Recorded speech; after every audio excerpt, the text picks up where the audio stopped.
Welcome to the fourth Bonjour et bienvenue uh, à for the cette 20th anniversary séance à l'occasion de la commémoration d'anniversaire. media and federalism, which we Les believe is médias et important le not fédéralisme, just c'est le in sujet established federations, abordé.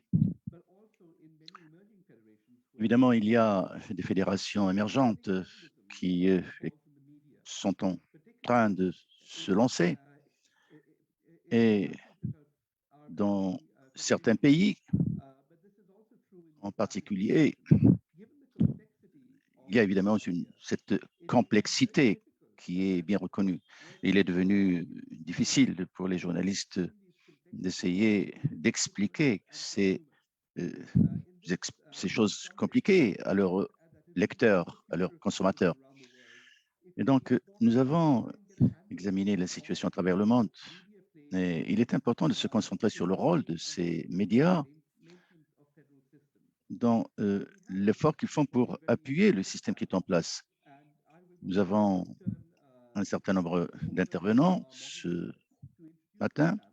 I'm very glad to Je vais welcome donner la our parole panelists bientôt from, I au think, every modérateur major qui prendra la relève universe, and so we will et nous have serons donc a éclairés sur comprehensive plusieurs aspects. of the issues Nous aurons affecting un aperçu federalism through the sur les lens défis of media and what auxquels est this means confronté le fédéralisme, in terms la of question des médias understanding et issues in la question countries that have également established federations. des But what we will pays qui also sont en do train de former des is to fédérations. get a handle Nous on essaierons the aussi role of de media voir ce que peut être le rôle des in médias supporting moves towards dans federalization in l'appui countries vers that are la federal fédéralisation or dans federalist. les pays qui sont en I'm cours de very much fédéralisation. delighted that we can join this Je suis ravi d'avoir aujourd'hui parmi nous please kindly to moderate this session. plusieurs He is one of intervenants. Canada's most Je vais donc influential confier economists. la He was tâche de long-time foreign modérateur affairs columnist à for l'un the Daily de Mail, nos collègues. recipient to the National Magazine Award for Il Political est Writing. Jeff Simpson has written très extensively connu on pour avoir global écrit affairs, foreign affairs, and federalism sur in Canada différents and abroad. supports, sur I'm différentes therefore thématiques proud to à l'intérieur comme à l'étranger. ask him to introduce our other columnists. Je lui donne la Jeff. parole. Merci beaucoup. Rupak, thank you very much, and good morning, good afternoon, Merci good evening, beaucoup. Bonjour ladies à and tout le gentlemen, monde, my fellow mesdames et panelists. messieurs, Thank you chers for being confrères, able to join us. membres du panel. You, Merci à you toutes mentioned et the à fact that I've tous written ceux a lot qui se about sont joints à nous. federalism. Thank you, Rupak. It occurred to me in contemplating what I might say this morning that En I réfléchissant à ce was involved que in je vais vous federalism dire 20 years as an aujourd'hui, undergraduate, and I won't tell je you me how long souviens, ago that was. il y a des I didn't décennies, know at that time the degree à to which l'époque, federalism was going to form je ne a savais subject pas of interest à for quel me point in my le writing. fédéralisme allait However, devenir I wrote about un sujet federalism majeur in de mes France, in Spain, préoccupations. in Belgium, J'ai écrit in the là-dessus United dans States, plusieurs pays, Switzerland, and I had the great y compris opportunity la just to Suisse. perform 4 or 5 years ago Et to go to Nepal il y a 4 ans, and j'ai talk été to au Népal. journalists there as they Je me suis tried to get exprimé their minds around what the devant les federal journalistes landscape might look like in a country that's et never had one on a before, and essayé frankly, the experience d'esquisser has ce been qu'était leur nothing but great. perception du fédéralisme. C'était une expérience One point intéressante. of note, if you're going to, and I hope you will, ask questions of our Si panelists, vous avez des please questions à send those in poser, the chat box. je vous prie de les Secondly, at poser the par end écrit of sur the le chat. discussion, you're invited to fill out the form of federalism Deuxièmement, je vous prie survey, de and you'll remplir do that. euh, Rupak mentioned in its le first questionnaire à la introduction fin de that la it would be session. very difficult for the media to follow. It's complex. I don't Le know if you remember when fédéralisme I moved est to visit une our country or visited in other problématique countries and tried to complexe à explain the couvrir par les Nepal. journalistes. Citizens would often scratch their heads Les because, well, citoyens, we who were writing lecteurs about en this général, knew which level of government was doing what, who was taxing n'ont whom, pas une and idée where the toujours très cost of claire property was being transferred. de This ce often qui got est way over the heads of en ordinary enjeu. citizens who had better things to think about. And we are in the Évidemment, age, after all, of à instantaneous notre social media, époque, and l'époque federalism, des by definition, réseaux is online. sociaux, les questions deviennent quelque peu And the complexes. implications of decisions Les have implications des been décisions pour le unfolding fédéralisme over quite a long sont period of time. souvent And difficiles the à media, from percevoir the assez countries tôt. that I'm Pourquoi? familiar with, Parce que les work along médias, regional or en linguistic général, or ethnic lines or geographic lines. interviennent And selon des it's often lignes very et des difficult for prismes the media to ethniques, convey géographiques, from politiques, their etc. Et par conséquent, il est perspective difficile pour what others might be thinking or les doing in the populations same de country. percevoir ce que les uns et les autres pensent And de telle ou telle I have to say problématique. it, in many countries, the Dans media plusieurs is pays, shrinking.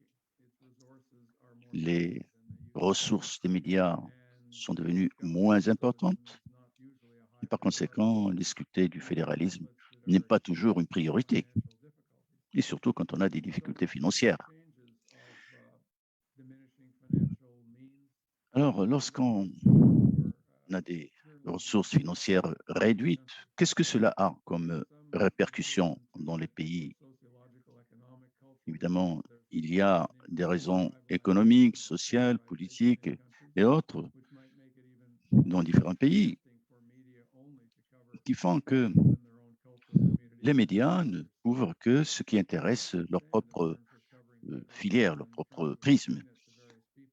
Donc, on essaie d'expliquer cela. Et donc, dans notre panel aujourd'hui, plusieurs de nos collègues, y compris Jennifer Fishwork. Jennifer vient d'être nommée présidente et responsable de l'Institut canadien de recherche sur la politique publique. Elle a été journaliste, ensuite elle a fait partie d'un groupe de réflexion. L'autre collègue, Wexler, qui est germanophone, Axel Sonsano, est basé à Zurich, une autorité dans un certain nombre de thématiques. Il a aussi travaillé à la télévision suisse. Nous attendons aussi Julius Eouvray, qui est membre du Parlement nigérian, et Shankar Ayan, qui est un analyste politologue, auteur également d'un ouvrage sur le changement en Inde. Alors, Jennifer, commençons par où?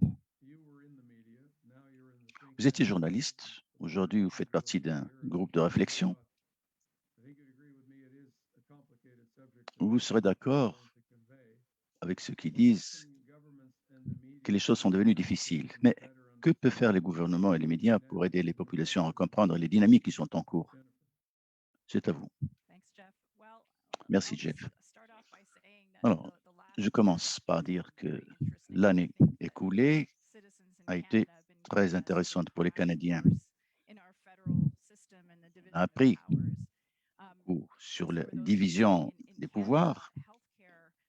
Le système de santé, par exemple, au Canada, est une juridiction provinciale.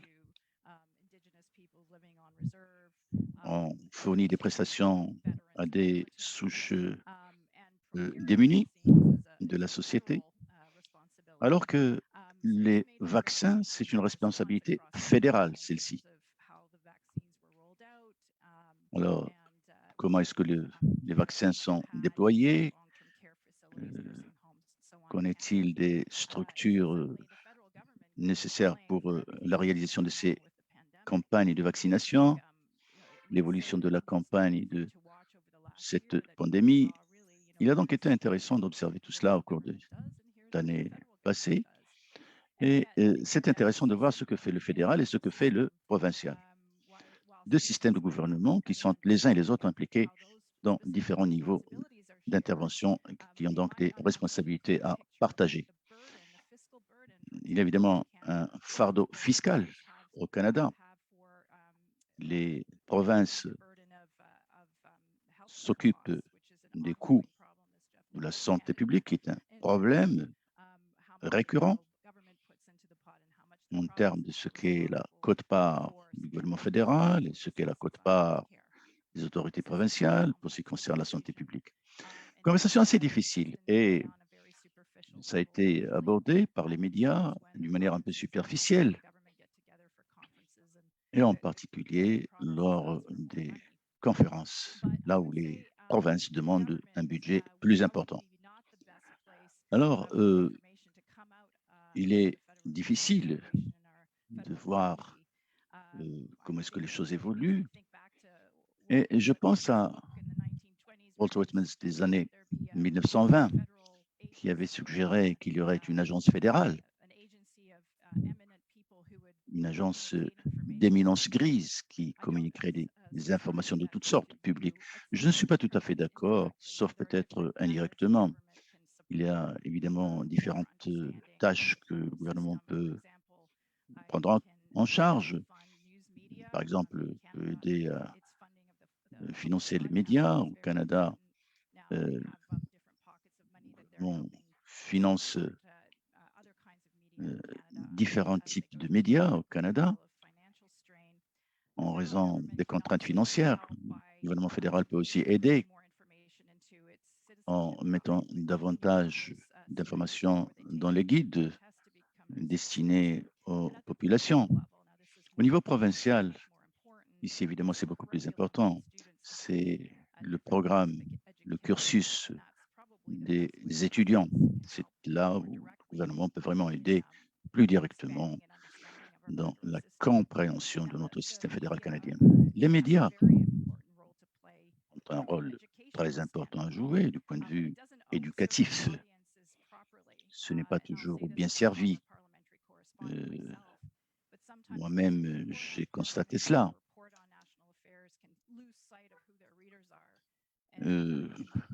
Évidemment, il y a une audience élite, mais on peut aussi perdre de vue que la majorité de la population peuvent avoir autant de passion que les politiques eux-mêmes.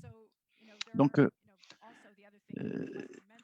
ce qu'il faut aussi dire ici, c'est que il y a de moins en moins de journalistes qui s'intéressent à cette problématique et qui écrivent là-dessus. Il y a donc un volume relativement réduit, restreint par rapport à l'ampleur ou à l'importance de la question. Il y a aussi des projets de recherche qui sont à quelques 12 000 estimations récentes depuis le début de la pandémie. Alors, ce qui est important ici, c'est que les médias traditionnels restent toujours une partie intégrale de notre communauté et il y a ceux qui viennent d'arriver, qui ont évidemment des droits constitutionnels dans ce pays.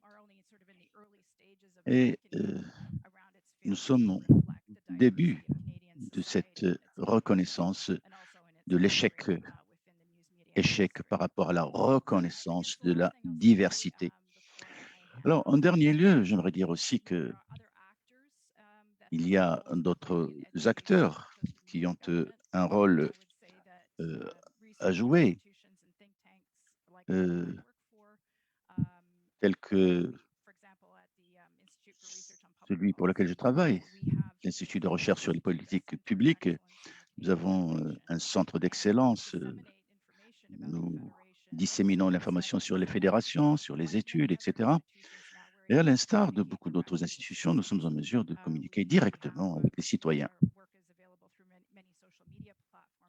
Nous avons des plateformes différentes et nous avons d'autres supports, beaucoup plus que ce qui existait il y a quelques dizaines d'années. Parfois, de l'information très accessible sur le système fédéral.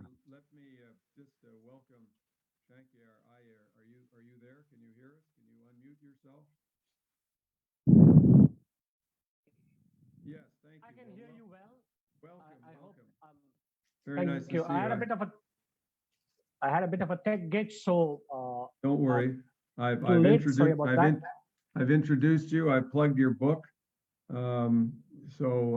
We were just doing our 5-minute introductory responses to what the media and governments can do to help citizens better understand the dynamics and Alors, complexities. que peut-on faire pour que les médias puissent aider les populations à mieux comprendre les enjeux, que ce soit pour le fédéralisme ou pour d'autres choses d'ailleurs?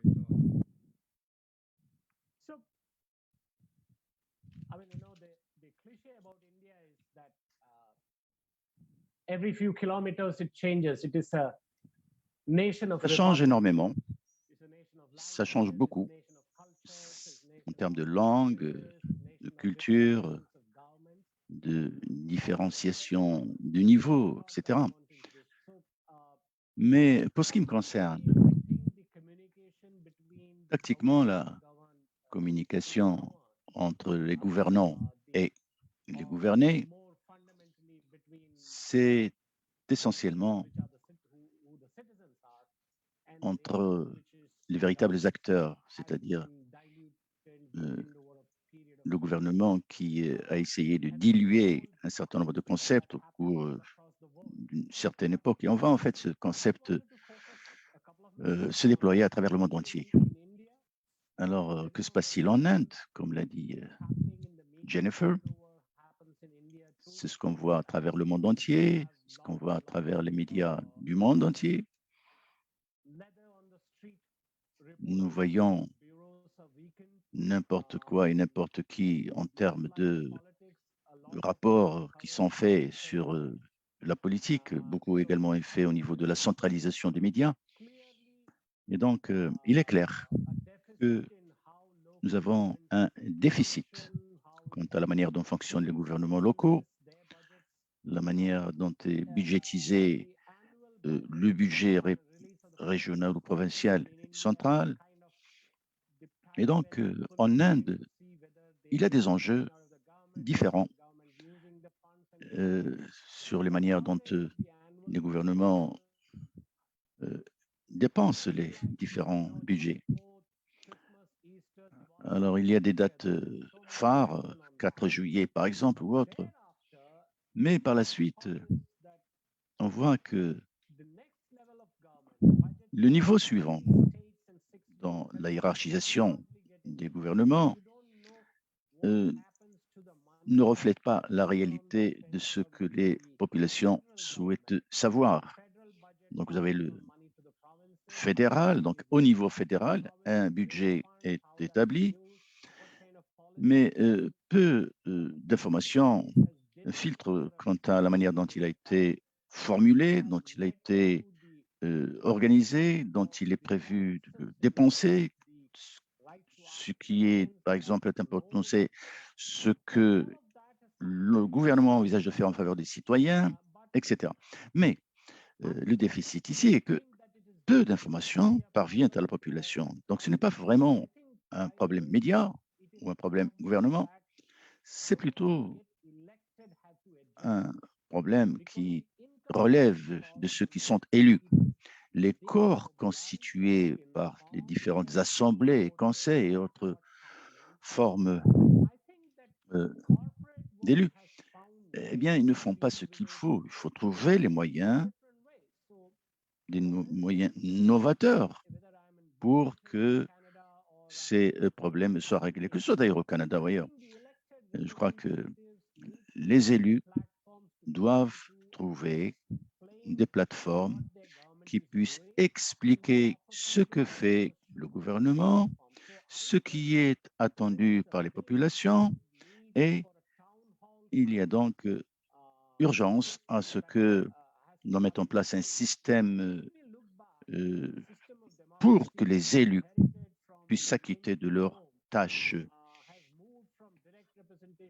Évidemment, on peut passer de la représentation directe vers autre chose. Et c'est ce qu'on voit actuellement en Inde, en termes de charte, en termes d'évolution ici et là, dans le système électoral, le système démocratique indien. Mais pour ce qui me concerne, j'estime que les 10 millions de personnes qui sont ainsi visées doivent en fait trouver un moyen de communiquer. Les représentants qui représentent ces différentes assemblées et ces différentes formes de regroupement doivent en fait agir.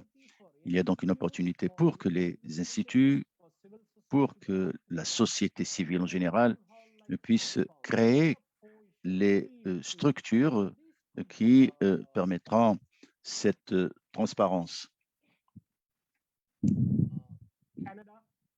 Canada, je possède une propriété à Paddington et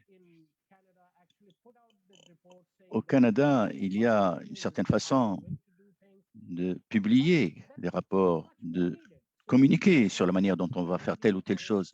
Ça, c'est quelque chose dont on a énormément besoin en Inde.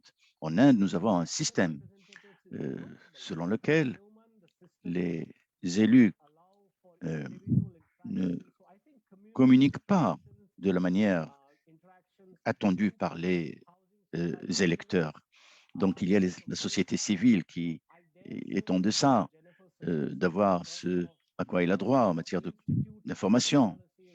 Donc, les instituts de politique publique, là encore, ne sont pas en nombre ayant qualité à même de répondre à ces besoins. Donc, il y a cette espèce de déficit démocratique qui fait que si nous continuons sur cette lancée, eh bien, les choses n'iront pas mieux. Il faut une meilleure communication entre les gouvernements, entre les représentants du peuple, c'est-à-dire ceux qui ont été élus et en lesquels on a placé une certaine confiance. Alors, je crois que c'est très important que le Forum des fédérations examine cette question qui est effectivement importante, mais il faudrait quand même créer une espèce de dialogue entre les parties prenantes sur ce qui pourrait être des plateformes appropriées à l'avenir pour communiquer sur ces problématiques. Alors aujourd'hui, il y a certainement une façon de faire cela et je crois que si la démocratie doit survivre, si elle doit réussir, elle doit trouver les voies et moyens qui permettent à ces élus de communiquer et d'être véritablement les représentants des électeurs.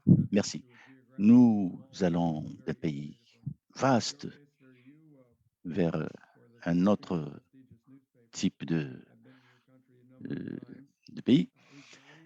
Alors, est-ce qu'il y a quelque chose qui peut être fait pour aider les pays où il y a cette diversité, notamment diversité linguistique? Si je peux permettre de m'exprimer ainsi, il y a quand même des pays où il y a des opportunités qui ne sont pas disponibles ailleurs. Et donc, comment peut-on faire ici pour régler les problèmes des attentes? Bien, merci. Nous avons 4 langues officielles, et beaucoup plus d'ailleurs. Nous sommes un petit pays. La Suisse a traditionnellement été gérée selon le système des cantons. Donc, la Confédération est essentiellement responsable de la politique étrangère. Et aujourd'hui, l'idée est que la Confédération s'occupe de la défense et de la politique étrangère. Entre les centristes et les fédéralistes, il y a toujours eu cette espèce de va-et-vient entre les uns et les autres. Donc, sur des questions telles que la pandémie et d'autres sujets d'importance, il y a toujours eu un débat. Et aujourd'hui, je travaille comme journaliste de télévision et j'ai une émission quotidienne d'actualité régionale Schweiz-Wales, donc la Suisse aujourd'hui. Ce sont donc des informations et des actualités sur la Suisse d'aujourd'hui, telle qu'elle est confrontée aux différentes problématiques. Alors, nous essayons de montrer comment est-ce que les affaires sont prises en compte par rapport à l'Union européenne, par exemple. Pour un canton qui est au fin fond de la Suisse, pour comprendre tel ou tel enjeu, qui est essentiellement un enjeu qui concerne Genève, ou telle conurbation. Donc, il est important pour nous de montrer par ce programme d'actualité, d'information, ce qui est important, ce que les citoyens estiment comme étant primordial, et donc nous essayons de l'expliquer.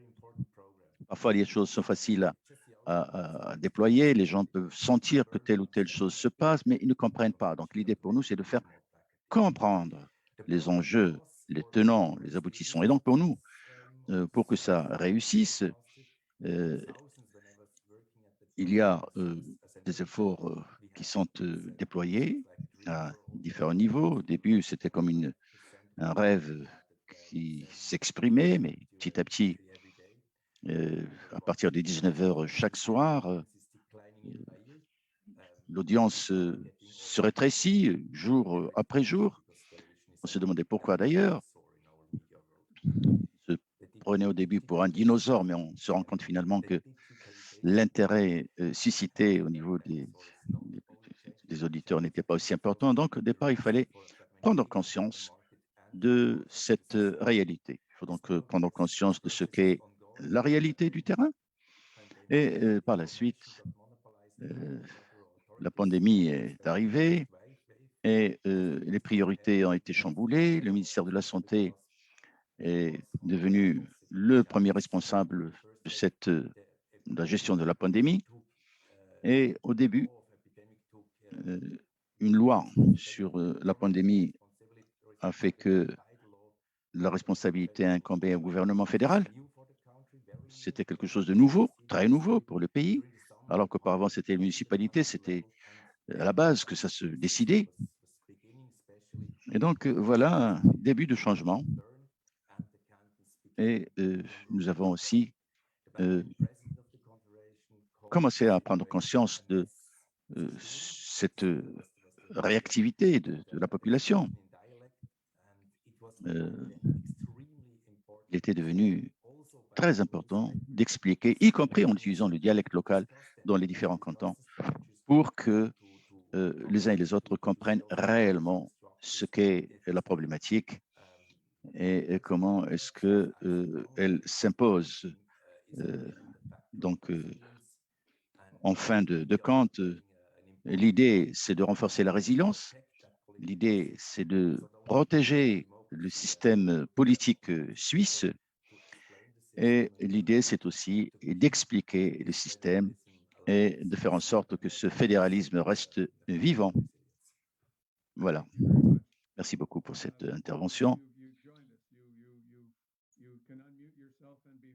Oui, à notre collègue, je donne l'occasion de s'exprimer. Allumez votre micro pour commencer. Est-ce que vous êtes prêts? Alors, je vous ai déjà présenté au début. Je ne vous représenterai pas de nouveau.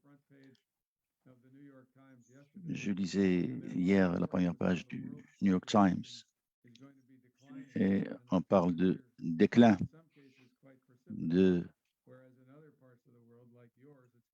dans une partie du monde, évidemment, les choses sont à l'inverse de ce qu'elles sont ailleurs.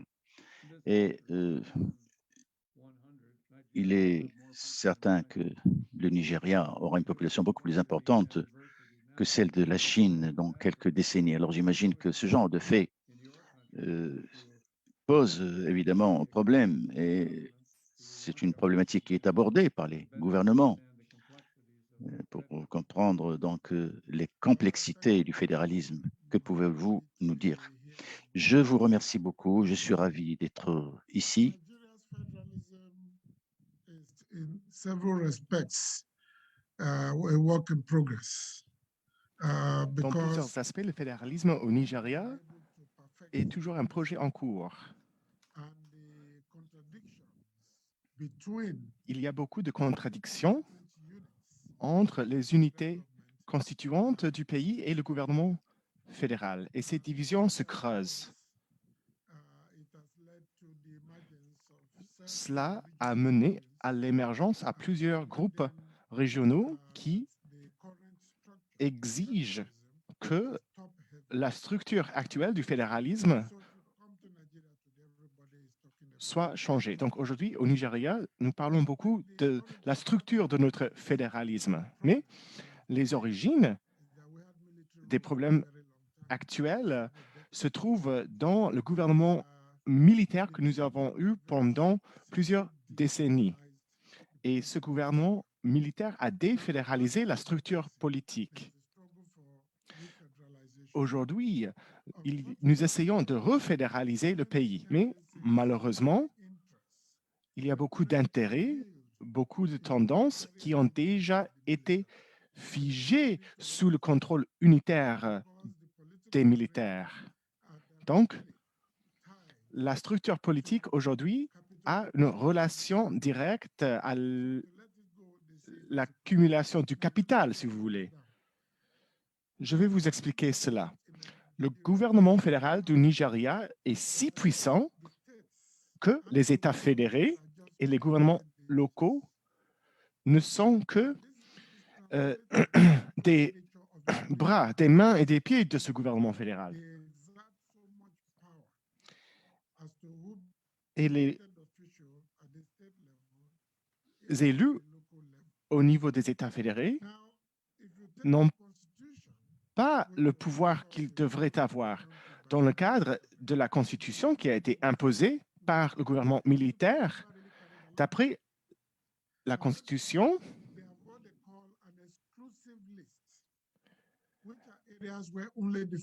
il y a une liste exclusive de domaines où c'est seulement le gouvernement fédéral qui peut légiférer. Mais cette liste compte 38 éléments différents. Donc, le niveau fédéral est trop puissant et surpuissant, comme nous aimons dire. Mais quand il y a un conflit aujourd'hui entre les pouvoirs du gouvernement fédéral et les États fédérés,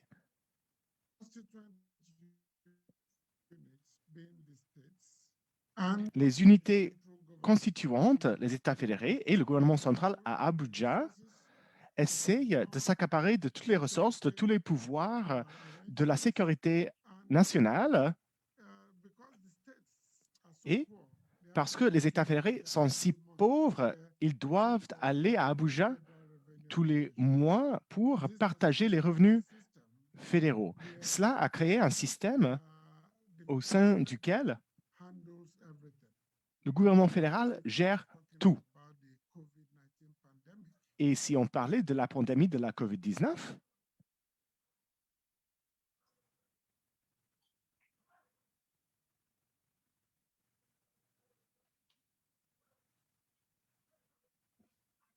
l'interprète s'excuse, mais il me semble que la connexion a été coupée.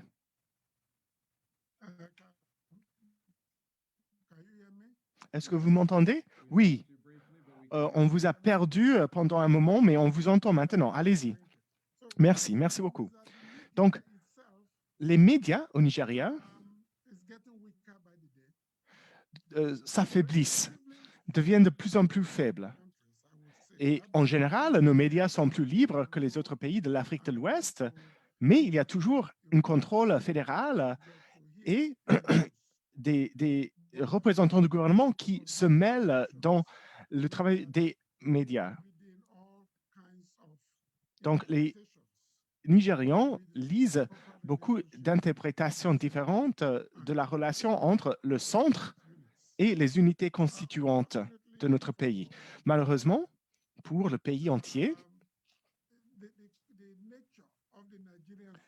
la nature même de l'État nigérian est si instable et si incertaine que souvent, cela crée encore des conflits. Aujourd'hui même, nos médias sont assez libres, mais il y a tant de choses qui se passent en même temps que les médias ne peuvent pas faire le tri entre ce qui est important et ce qui n'est pas important. Par exemple, vous avez l'insécurité actuelle avec les assassinats tous les jours, et cela occupe toute l'attention des médias. Il y a aussi le gouvernement fédéral qui contrôle toutes les agences de la sécurité nationale, même au niveau des États fédérés, où il y a un commissaire, où il y a les commissaires de police. Ces commissaires prennent leurs ordres d'Abuja. Donc, les médias ne savent pas dans quelle direction il faut aller. Il y a un consensus général qu'on a besoin de restructurer le fédéralisme du Nigeria pour donner plus de pouvoir aux unités constituantes. Et il faut donner plus de ressources et des pouvoirs aux États fédérés et aux gouvernements locaux. Mais le gouvernement fédéral n'est pas prêt à faire cela. Et cela crée des conflits et cela met de la pression sur des régions. Et cela pourrait même mener à la désintégration du pays. Si tous les États fédérés veulent faire leur propre chemin. Moi, je pense qu'avec le travail du forum, surtout dans le domaine du fédéralisme fiscal, peut-être, en même temps que les conditions s'améliorent et les conflits sont résolus, que le gouvernement fédéral va accepter une dévolution des pouvoirs pour donner ce pouvoir aux États fédérés et donner plus de liberté aux médias. Et je vais m'arrêter là. Merci beaucoup. Oui, nous, les Canadiens, nous sommes les experts dans les consultations avec les autres pays sur les questions constitutionnelles. Nous débattons toujours notre constitution ici. Jennifer le connaît bien. Voilà le problème. Chacun de nos pays, le Nigeria, la Suisse, l'Inde, le Canada, ce sont tous des pays avec une diversité linguistique. Donc, voilà ma question. Avec les médias sociaux aujourd'hui, comment est-ce que les médias, ou est-ce que les médias vont devenir seulement l'écho des intérêts régionaux? Ou est-ce que les médias vont pouvoir créer des passerelles entre ces communautés? Comment est-ce qu'un Indien, par exemple, M. Ayar, un Indien à Gujarat, comment est-ce qu'il saurait ce qui se passe au Bengale?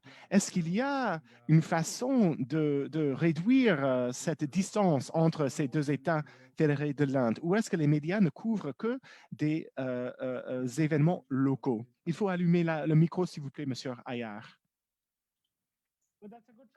C'est une très bonne question. Et heureusement, les Indiens sont interdépendants. Les Gujaratis ont des parents qui travaillent partout dans le pays.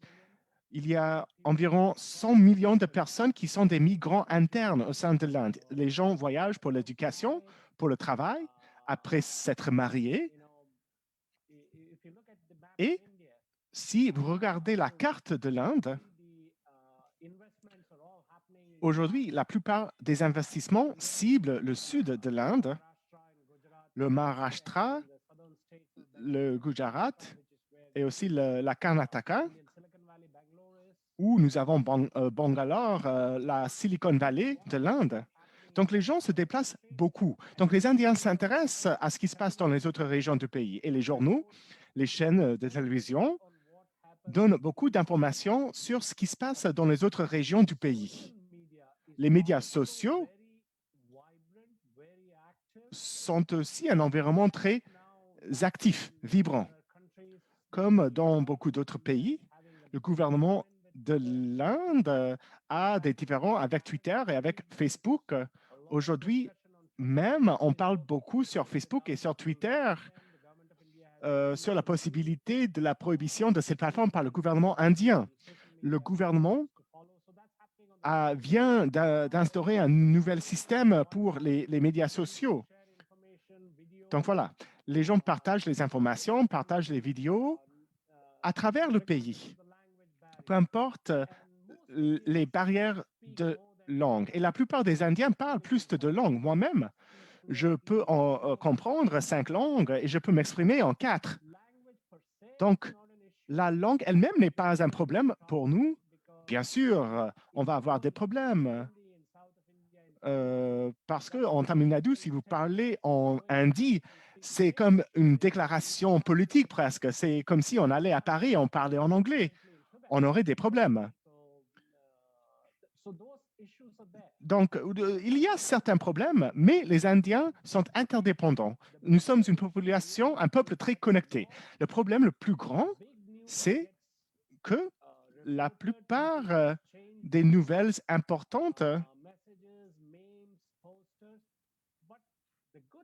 sont partagés par les médias sociaux avec des mimes, avec des vidéos. Mais il y a beaucoup de choses très importantes qui ne sont pas couvertes ou partagées. Par exemple, la ville de Mumbai avait un système centralisé d'allocation de lits d'hôpitaux et d'oxygène pendant la pandémie. Et vous avez constaté, j'en suis certain, que le peuple indien est très traumatisé par la vague récente de la COVID. Mais la ville de Mumbai avait un très bon système. Mais les autres villes n'avaient pas même l'opportunité de mettre en œuvre ce système. Ils ont été surmenés par la COVID. Il n'y avait pas un échange de bonnes pratiques. Et mon collègue du Nigeria, je veux faire l'écho de ce qu'il a dit parce que nous aussi, en Inde aussi, le gouvernement central, fédéral, a beaucoup de pouvoirs qui empiètent sur les pouvoirs des États fédérés. Et nous avons aussi des structures que j'essaie d'éliminer depuis des années sans succès, mais voilà. La langue n'est qu'une partie de l'histoire. La deuxième partie de l'histoire reste la difficulté de rassembler les gens. Nous avons un Conseil national d'intégration, c'est ça la structure que je n'aime pas, et beaucoup de ces institutions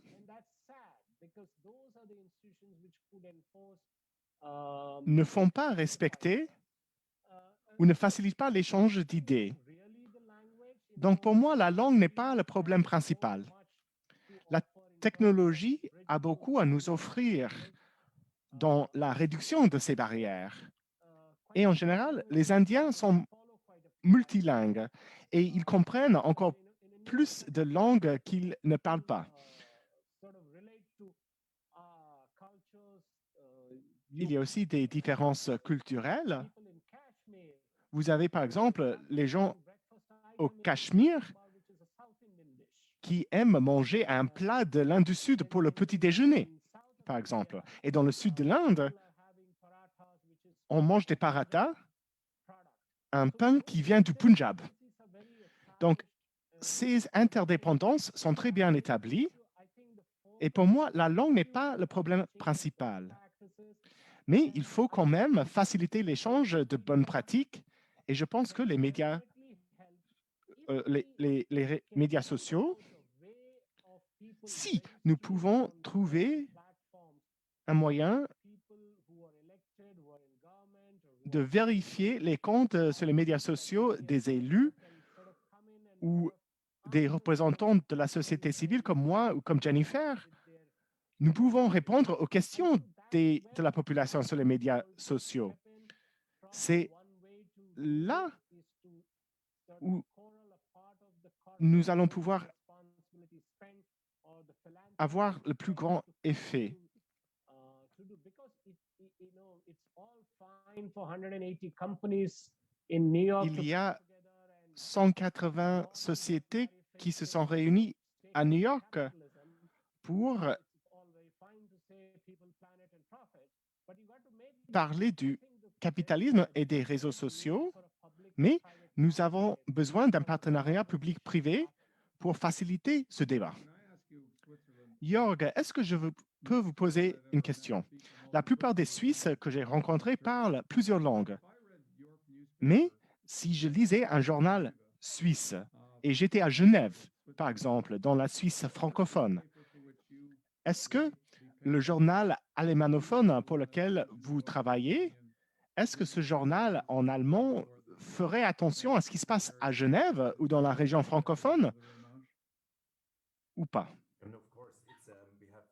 Oui, bien sûr. Par exemple, à Lausanne, nous avons un journal qui essaie de couvrir les histoires politiques partout dans le pays, surtout dans l'ouest du pays. Et cela va de même pour le Ticino. Et c'est dans l'intérêt de nous tous d'avoir ces explications et de connaître ce qui se passe dans les autres cantons. En Suisse, nous avons 4 langues officielles, l'allemand, le français, l'italien et le romanche. Et c'est un dialecte roman qui date de la présence des Romains dans les Alpes. Nous avons aussi une grande population d'Albaniens, de Serbes, d'Africains, d'arabophones. Donc, le défi, c'est vraiment de desservir toutes ces populations. Pendant la pandémie, même si le ministère de la Santé était francophone, il a fait de son mieux de parler en français et en allemand. Il y avait un général qui a parlé aussi en italien pendant une de ses présentations et cela m'a touché au niveau émotionnel. Ma famille vient du sud du pays, donc l'italien fait aussi partie de mon identité. Mais la langue n'est pas quelque chose qui nous divise. La pandémie nous a montré que ce n'est pas la langue qui est le défi principal pour le fédéralisme, c'est plutôt les différences dans les histoires politiques des cantons différents. Il y avait certains cantons qui croient dans la force de l'État central pour résoudre les problèmes et d'autres qui font confiance au secteur privé. Donc, c'est plutôt l'opposition entre le libéralisme et la social-démocratie. Ces deux approches. Et je vais vous donner deux exemples. Il y a le secteur de la santé publique et les mesures de confinement pendant la pandémie. Les cantons qui fait confiance à l'État central voulaient l'aide de l'armée. À Genève, par exemple, on voulait cette intervention et d'autres cantons ne voulaient pas la présence militaire. Le Conseil fédéral, au début, était très généreux dans son utilisation de l'armée comme outil pendant la pandémie, mais les cantons ont pu renforcer le secteur de la santé publique indépendamment. À Berne, par exemple, on a doublé le nombre de lits dans les centres de ressuscitation à travers une collaboration entre le secteur privé, les hôpitaux privés, et le secteur public. Le deuxième exemple est il y a des cantons qui voulaient que l'armée organise l'administration des vaccins, mais le Conseil fédéral ne voulait pas mobiliser l'armée, encore une fois. Il y a dans des cantons plutôt libéraux, on voulait donner la plus de liberté possible et dans les cantons qui font confiance à l'État voulaient des mesures de confinement plus fortes. Donc, ces tensions ont été très présentes pendant la pandémie. Mais en conclusion, le fédéralisme suisse, c'est plutôt une question politique. La langue est importante, mais puisque nous communiquons de façon quotidienne, nos différences sont plutôt au niveau des idées, pas au niveau des paroles.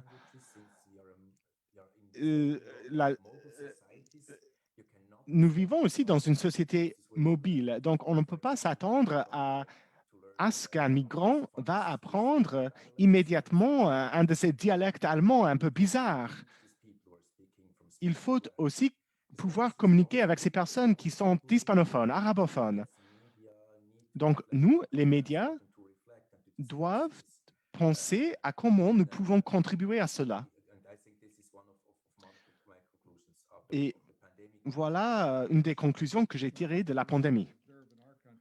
Oui, dans notre pays, nous avons beaucoup de personnes qui ne parlent pas ni l'anglais ni le français. Et la communication avec les personnes qui parlent sikh, par exemple, qui parlent punjabi, ou les autres immigrants récemment arrivés, est très différent. Jennifer, vous avez été journaliste pendant longtemps. Et on dit souvent qu'au Canada, nous n'avons que deux langues officielles. Mais dans mon carrière de 40 ans de journaliste, on n'avait jamais eu un journaliste francophone en dehors du Québec. Peut-être j'ai tort, ma mémoire n'est pas parfaite, mais je pense que c'est toujours le cas. Donc, nous avons un problème de communication assez important parce que il y avait une région du pays qui n'avait pas de couverture médiatique des autres régions du pays. Oui, je pense que dans la presse canadienne, où j'ai travaillé, nous avons eu des journalistes bilingues à Toronto, par exemple, mais vous avez raison. Il n'y a pas beaucoup de journalistes francophones qui travaillent en dehors du Québec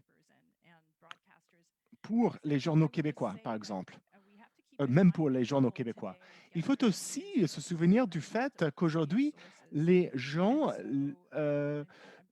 ont des sources multiples pour les actualités. Ici, j'ai un chiffre de l'étude d'Oxford d'après laquelle 53% des Canadiens reçoivent leurs actualités des réseaux sociaux. Et les dispositifs mobiles sont maintenant l'outil principal pour accéder aux actualités, même pas les ordinateurs. Donc, si on habite au Québec ou ailleurs, on lit le New York Times, on lit le journal local, on lit les journaux nationaux, mais tout sur Internet. Et donc, il y a une grande fragmentation des médias, surtout les médias écrits. Au Québec, la pénétration des organisations médiatiques spécifiques, surtout les organisations publiques, est beaucoup plus importante que la pénétration des autres médias canadiens. Mais au Québec, comme ailleurs au Canada, il y a beaucoup de sources d'actualité auxquelles on peut avoir accès à n'importe quel moment. Un grand problème pour moi, et j'ai déjà écrit sur cette question, est que nous avons de moins en moins de journalistes régionaux qui écrivent des articles sur leur province et que ces articles ne sont plus disponibles, donc ne sont pas partagés avec les médias nationaux. Et c'est un peu comme l'émission Switzerland Today qui a joué un rôle important dans l'unification des Suisses dans différentes parties du pays. Et moi, j'ai toujours pensé qu'aujourd'hui, au Canada, notre population est très éparse au niveau géographique. Donc, sont les personnes qui peuvent se raconter des histoires les uns aux autres, les gens ne vont plus comprendre comment c'est la vie dans le nord d'Alberta, par exemple, par rapport au Nouveau-Brunswick. Il y a aussi très peu de médias nationaux bilingues. Il y a le CBC, le service national, et aussi la presse canadienne, qui écrivent et traduisent des articles des différentes régions du pays, mais il y a de moins en moins de journalistes qui font ce travail. Avec la presse canadienne, il y a quelques années, on a réduit le nombre de bureaux au Canada atlantique. Donc, il n'y a qu'une poignée de personnes qui couvrent toute cette région pour le reste du pays. Et ça, c'est un problème sérieux, surtout si on veut forger un esprit en commun et pour renforcer l'identité nationale. C'est impossible quand les différentes populations ne se connaissent pas. Un point positif, par contre, est que je pense que les plateformes des médias sociaux sont très prometteuses. Et je suis franchement fasciné par le TikTok. Je ne sais pas si vous l'utilisez en Suisse ou en Inde ou au Nigeria, mais avec mes enfants et avec d'autres jeunes, ils reçoivent des informations de régions différentes du pays par TikTok. Donc, mes enfants, à l'heure de déjeuner, me racontent les actualités des autres régions du pays. Et quand moi, j'avais cet âge, je n'étais pas aussi consciente de ce qui se passait ailleurs dans le pays. Et je dirais la même chose pour YouTube. et peut-être aussi pour Twitter et Facebook à un niveau moindre. Donc, il y a quelque chose de très intéressant qui se passe dans ce domaine. Il y a certains personnages politiques qui ont profité de ces outils pour disséminer des informations, mais cela reste à voir comment la situation va évoluer. Est-ce que ces plateformes vont avoir une évolution positive ou est-ce qu'elles vont nous diviser encore une fois? Oui, vous en vivez et vous enseignez dans un pays très divers. Donc, la diversité au Nigeria est quelque chose que même nous, les Canadiens ou les Suisses, ne comprendraient pas peut-être. Donc, comment est-ce que les médias prennent en compte cette diversité linguistique, ethnique et géographique? Est-ce qu'il y a des médias qui peuvent surmonter ces divisions ou est-ce que tous les médias ont des racines dans des populations spécifiques, dans des segments spécifiques de la population générale du Nigeria? Il faut allumer le micro, s'il vous plaît, monsieur. Oui, ah voilà. Nous avons des journaux nationaux et aussi des journaux locaux et quelques-uns seulement des journaux communautaires. Donc, s'il y a, et ces journaux sont publiés dans les dialectes locaux pour que les personnes locales peuvent les lire. Mais ces journaux, chez tous ces journaux, qu'ils soient régionaux ou linguistiques, on parle beaucoup de ce qui se passe au niveau fédéral. Et c'est parce que le niveau fédéral est si puissant. En fait, les institutions nigérianes déclarent que toutes les minérales et les ressources naturelles sont la propriété du gouvernement fédéral, pas des États fédérés. Donc, si vous découvrez du pétrole ou des diamants, c'est la propriété du gouvernement fédéral. Et cela a provoqué beaucoup de problèmes dans la gestion et la répartition des ressources. Au Nigeria, nous avons beaucoup de différends sur la question de refédéraliser la nation. Et donc, il y a beaucoup de médias qui évitent ces argumentations qui sont si divisives. Il y a des chaînes télévisées qui nous ont montré que tous les sujets dans les médias touchent éventuellement au pouvoir du gouvernement fédéral. C'est quelque chose qui influence tous les autres aspects des actualités au pays. Il nous faut aussi une loi comme la loi sur la liberté d'information, d'après laquelle on peut écrire une lettre à une agence gouvernementale et ensuite recevoir une lettre en réponse avec des informations qu'on a demandées. Mais c'est une loi que nous avons en théorie, mais pas en pratique. Donc, les médias n'ont pas toutes les informations nécessaires pour couvrir les actualités dans le pays. Parce que nous avons beaucoup de conflits et de crises dans notre pays. Nous tendons à avoir des histoires sensationnelles et on corrige souvent des informations qui ont été publiées auparavant. Nous avons l'anglais qui est la langue officielle pour tout le pays, mais dans des régions différentes, dans certaines régions, même dans les écoles, même dans les marchés, on ne parle pas anglais, on parle une langue locale. Il y a certains qui ont fait le plaidoyer pour que les 3 langues principales du pays aient le même statut que l'anglais, que ces langues deviennent des langues co-officielles. Mais il y a des groupes minoritaires qui résistent à cela, qui disent, nous, les groupes minoritaires, pris tous ensemble, sont plus grands que la population qui parle ces 3 langues. Donc, l'anglais facilite la communication entre tous ces groupes, entre tous ces peuples. Bien sûr, les personnages politiques profitent de la situation et profitent aussi des réseaux sociaux. Les réseaux sociaux sont très forts. TikTok est en plein essor, mais le WhatsApp, c'est l'outil de communication principal au Nigeria. SMS as a mode of communication has Et les SMS aussi 20-30%.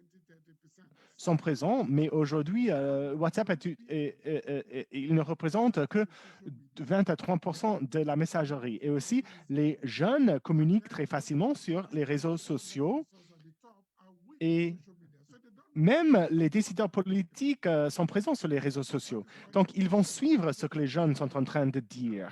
Which was titled #EndSARS, which was a protest against police brutality.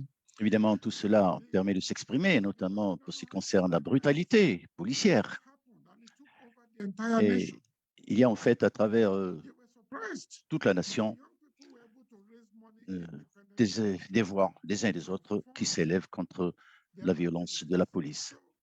The media has a major Donc, role to play. les médias Unfortunately, I will not ont un rôle to take too much. primordial. The reading culture. Il y a Formal une culture qui est telle que si les maisons d'édition ne facilitent pas justement cette expression, eh bien, ce serait vraiment une situation très difficile. No newspaper has a circulation of 500,000 a day. Aucun média n'a une circulation de plus de 5000 exemplaires. Donc, cet éparpillement pose problème en tant que tel. Mais malheureusement, c'est la situation actuelle. Question.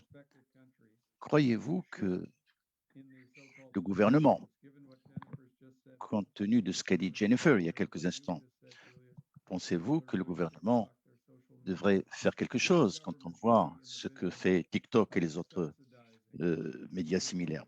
Est-ce que le gouvernement devrait fournir des subventions? Est-ce que le secteur privé devrait subventionner les médias du secteur privé? Ou est-ce que c'est quelque chose qui n'est pas du tout approprié du point de vue philosophique? Ou alors, si nous prenons en compte ce qu'a dit Julius, en quoi est-ce que cela pourrait vraiment rectifier les choses? En quoi est-ce que de telles subventions pourraient vraiment apporter une solution? Que pensez-vous, Shenga? Dans un pays comme l'Inde, est-ce qu'il faut que le gouvernement fournisse des subventions aux médias? Vous savez, moi, je suis né avec le India Express. J'ai vécu, j'ai grandi avec ce média. Moi, j'aimerais que le gouvernement reste aussi loin que possible des médias. Il faudrait que le gouvernement reste éloigné de ces questions. Toutes les plateformes doivent rester indépendantes et doivent rester libres de leur mouvement. Par ailleurs, pour ce qui concerne le pouvoir du gouvernement de fermer Twitter ou Facebook, bon, la Chine a existé sans aucun média social pendant de longues années. Donc, je ne crois pas qu'il faut hésiter quant à cette question. Le gouvernement ne devrait pas subventionner. Il faudrait laisser les médias se débrouiller. Il faudrait laisser au lectorat la liberté de choisir quelle plateforme adopter. Il ne faut pas que le gouvernement dise aux uns ou aux autres ce qu'il faut faire. Même après les vaccinations, dire aux gens qu'il faut garder le masque, ce n'est pas là le rôle du gouvernement. Ce n'est pas comme ça que l'on va régler toutes sortes de problèmes. Voilà le genre de choses qu'il faut éviter. Mais souvenez-vous, Jeffrey, presque tous les pays du monde ont quand même une certaine influence sur les médias. Les médias sont utilisés dans certains cas. Il y a des médias qui appartiennent au gouvernement et c'est triste. Beaucoup de ces questions, évidemment, peuvent être abordés au niveau de TikTok, au niveau de WhatsApp. Donc, la synergie des médias, ça, c'est quelque chose qui est important. Alors, moi, je pense que le gouvernement devrait rester loin des médias. Je voudrais apporter un complément d'information. Je viens de lire un livre qui est très intéressant. L'auteur ici essaie de plaider pour l'intervention du gouvernement indien sur les médias. Est-ce que c'est correct? Qu'en pensez-vous? Vous savez, ce monsieur a fait partie des figures de l'opposition.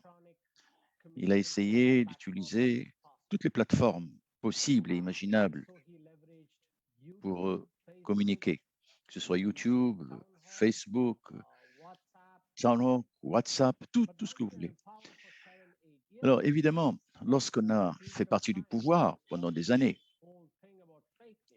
eh bien, on a tendance à vouloir contrôler ce qui doit être dit et ce qui ne doit pas être dit. Et c'est ce à quoi nous assistons actuellement. Entre Twitter et le gouvernement de l'Inde, il y a quelques frictions. Twitter, évidemment, exprime certaines opinions des différents citoyens que le gouvernement n'apprécie pas forcément. Et donc, en l'occurrence, on voit qu'on cible le gouvernement, le Premier ministre. Et donc, à chaque fois qu'un membre du parti au pouvoir publie quelque chose, eh bien, évidemment, il y a une espèce de réaction. Les médias sociaux sont évidemment un sujet qui est actuellement tout à fait d'actualité. Donc, on essaie d'une façon ou d'une autre, avec les instruments gouvernementaux, de limiter la capacité de nuisance de ces moyens de communication. Bien sûr, il reste beaucoup à expliquer, mais je ne crois pas que cela dédouane le gouvernement. Votre point de vue sur le rôle du gouvernement, peut-être qu'effectivement, le gouvernement est en train de financer les médias sociaux, les journaux, la télévision, etc. Est-ce que c'est le cas?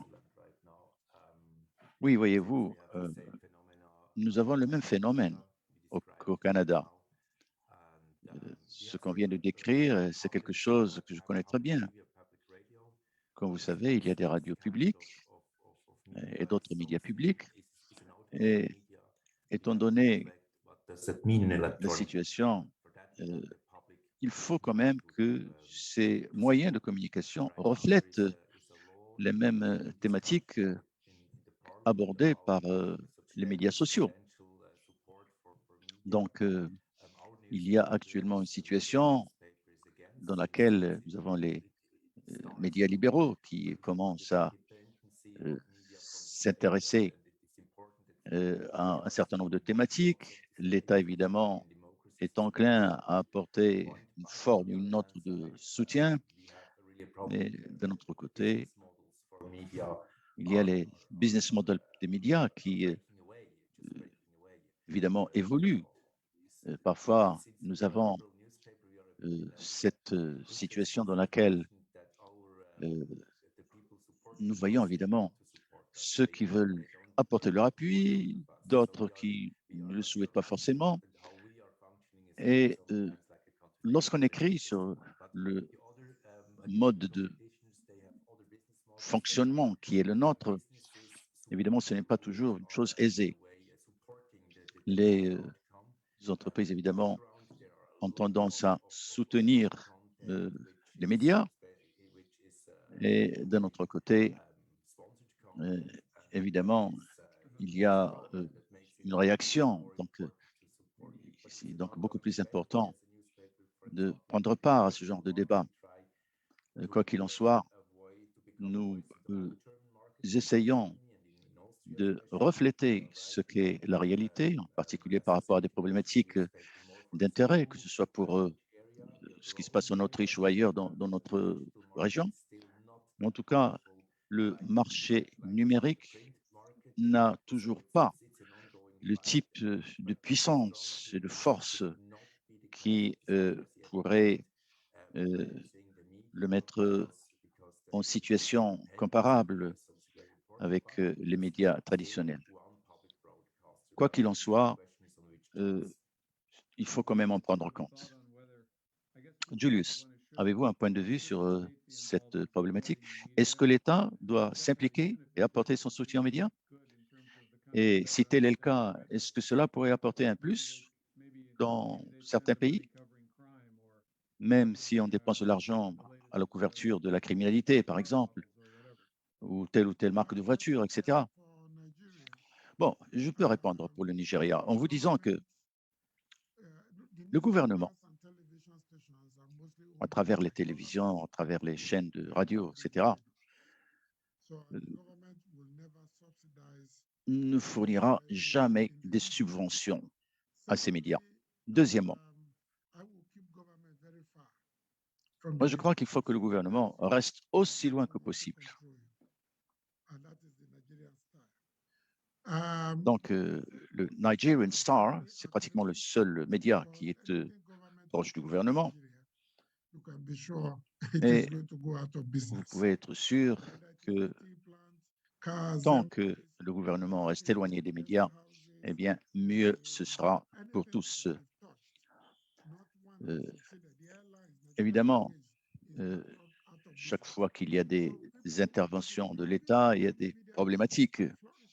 Bien sûr, quand il s'agit de compagnies aériennes en faillite, bon, la situation est différente.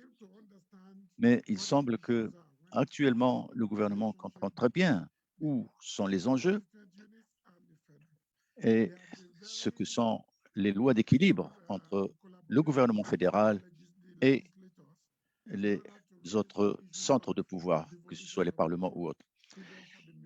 Donc, la liberté des médias, c'est quelque chose qui est important. Il n'est pas question pour le gouvernement d'utiliser les médias. Le gouvernement n'a pas été aussi efficace en son effort de pénétration du monde rural, par exemple. Donc, évidemment, on ne peut trouver tous ces journaux que lorsqu'on est dans des milieux urbains, mais pas dans la campagne. Donc, je ne crois pas que le gouvernement devrait fournir des subventions. Le gouvernement devrait se limiter à ses propres moyens de communication et à ses propres médias, mais sans aller au-delà. Pourquoi, évidemment, c'est pour garder l'équilibre. Oui, évidemment, ce n'est pas la BBC, n'est-ce pas? En termes de rester à certaines distances du gouvernement. Oui, tout à fait. Vous avez raison. En fait, ces médias en question habitent des maisons qui appartiennent au gouvernement, travaillent dans des locaux qui appartiennent au gouvernement et opèrent dans des stations de diffusion qui appartiennent au gouvernement, etc. Mais pour ce qui concerne les médias du secteur privé, alors là, il faut être clair. Ils sont indépendants, ils sont critiques à l'égard du gouvernement et ils abordent pratiquement toutes les problématiques. Oui, c'est une question que nous allons aborder en détail. Certainement, c'est une problématique au Canada, à la fois pour la communauté anglophone ou francophone. Vous avez dit que ça dure déjà depuis un certain temps, jusqu'à l'arrivée de la pandémie. Donc, la question, est-ce que le gouvernement doit, à votre avis, s'impliquer aux côtés des médias. Et si tel est le cas, quel en serait le résultat? Que ce soit par exemple la criminalité ou les catastrophes naturelles, etc. Oui, évidemment, là, nous sommes en période de pandémie. Mais auparavant, et ce, pendant au moins une dizaine d'années, il y a eu quand même une certaine distance entre ce qui se passe et le gouvernement. Lorsque nous examinons de plus près la situation, il faut rappeler que nous n'avons pas au Canada un diffuseur public fédéral. Il y a plus de 65 ans que les moyens de communication se relèvent du privé. C'est un modèle de succès. On ne peut pas accuser les médias publics d'avoir été entre les mains du gouvernement. On ne peut pas non plus accuser le gouvernement d'avoir apporté des subventions à des médias locaux. Donc, c'est un modèle. Il n'est peut-être pas parfait, mais en tout cas, ça fait 2 ans à peu près que les journalistes travaillent à la fois pour toute une variété de publications, à la fois numériques et non numériques. C'est une évolution positive d'après certains collègues. Il y a aussi quelques moyens fiscaux. Par exemple, permettre à des souscriptions d'être souscrites sans fiscalité. Donc, ces défiscalisations, évidemment, peuvent apporter un plus, en tout cas au paysage médiatique et pour ce qui concerne certaines publications. Mais disons que le secteur privé n'est pas non plus impliqué dans ce type d'intervention. Je ne sais pas si c'est mieux que si le gouvernement fédéral avait la main sur tel ou tel média. Et je dois dire aussi que les revues qui reçoivent du financement fédéral, ça a été le cas pour certains organes de presse pendant des décennies. Je crois que cela ne nous permettra pas de dire quand même que ces revues sont entre les mains du gouvernement. Non, ce sont des revues qui ont bénéficié d'un apport fédéral, certes, mais de là à dire qu'ils ont été totalement pris par les gouvernements, non, ce n'est pas le cas. Donc les journaux tels que celui pour lequel Jeff travaille depuis des années, c'est un journal qui est sponsorisé par des sociétés, des entreprises qui aident cette publication. Donc, chacun, en fait, est en train d'expérimenter. Et c'est ce qui fait, en fait, que ce secteur reste vivant. En fait, ça répond à une interrogation qui a été formulée par l'un de nos lecteurs. Ça a été formulé en ligne. Il y a un certain nombre de pays où on voit qu'il y a un déclin dans l'implication du public. Donc, dans cette situation,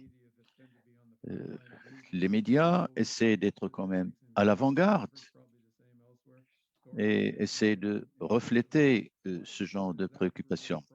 Alors, la question est la suivante.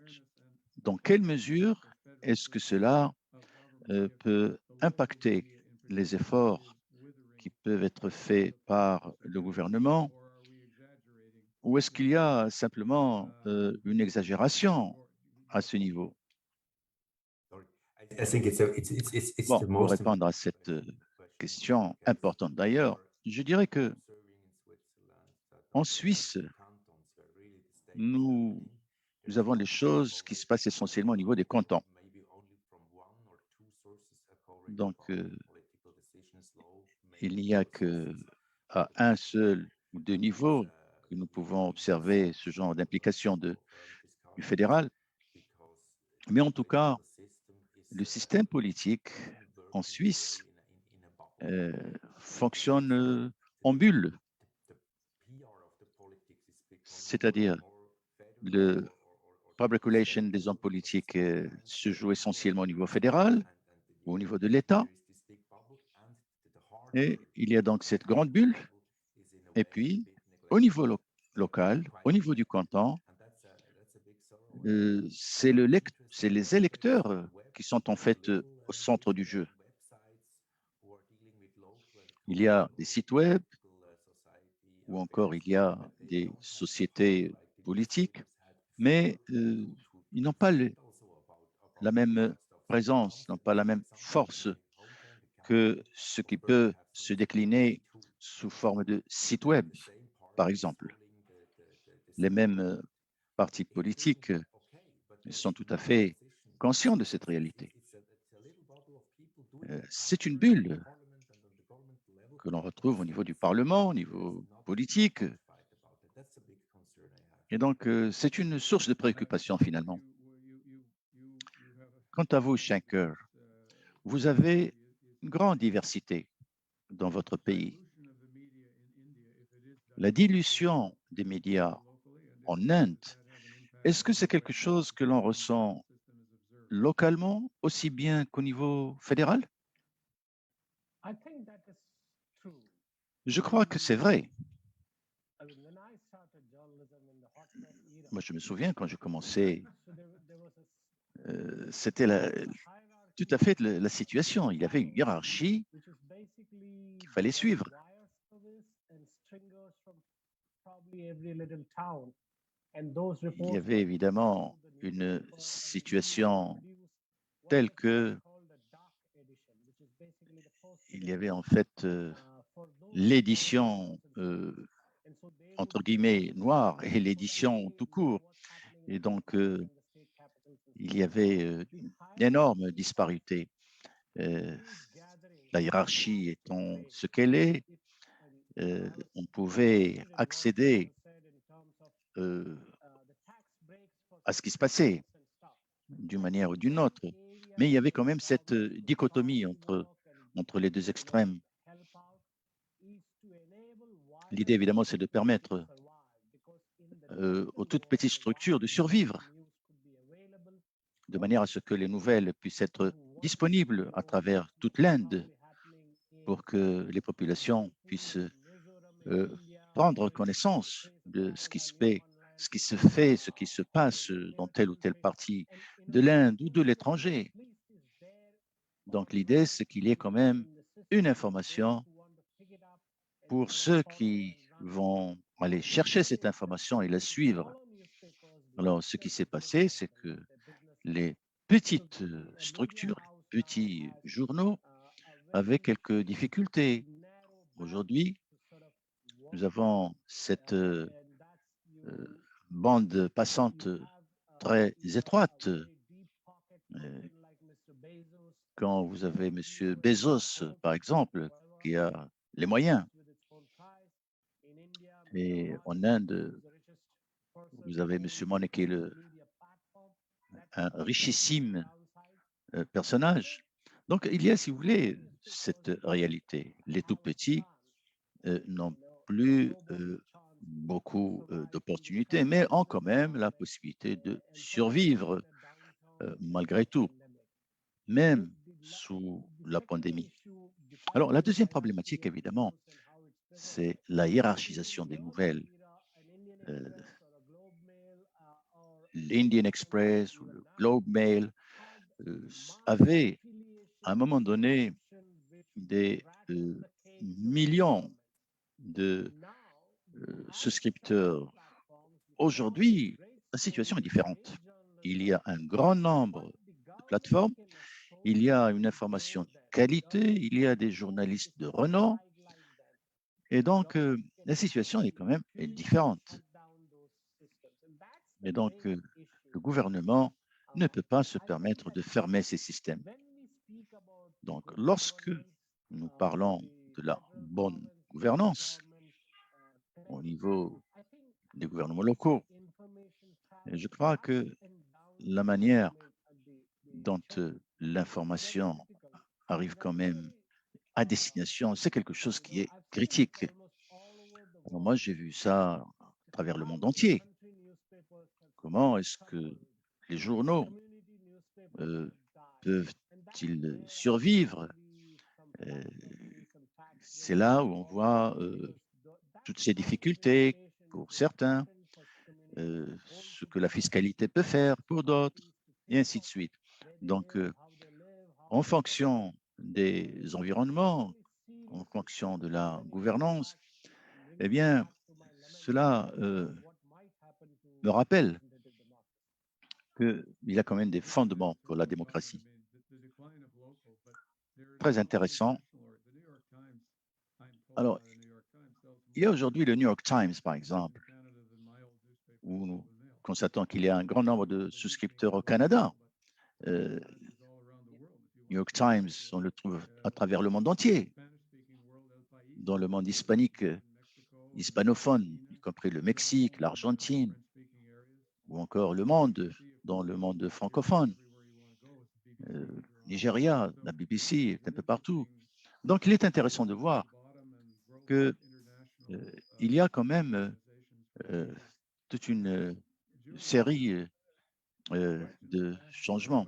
Donc, une question qui vient d'être posée, là, cette dilution des médias locaux aboutit à une évolution du fédéralisme. Donc, qu'en pensez-vous? Certains des médias locaux peuvent ne pas être assez forts. Qu'en est-il chez vous? En réalité, la situation chez nous n'a rien à voir avec ce qui se passe en Inde. Aux élections, les politiques font ce qu'ils peuvent. Et les hommes politiques, évidemment, font tout pour utiliser les médias. Qu'en est-il des radios? Oui, les radios aussi. Les radios est là, les réseaux de radios sont disponibles. Et dans la plupart du monde rural, d'ailleurs au Nigeria, c'est la radio qui est le plus écoutée. On ne peut pas avoir la télévision partout au Nigeria, mais on a la radio partout. Quand on n'a pas accès aux journaux, on a la radio. Donc, dans certains cas, évidemment, on est complètement coupé du monde, on n'est pas au courant de ce qui se passe. Mais heureusement que dans le monde rural, il y a la radio qui permet d'être tenu au courant et de suivre les changements qui se déroulent ici ou là. Donc,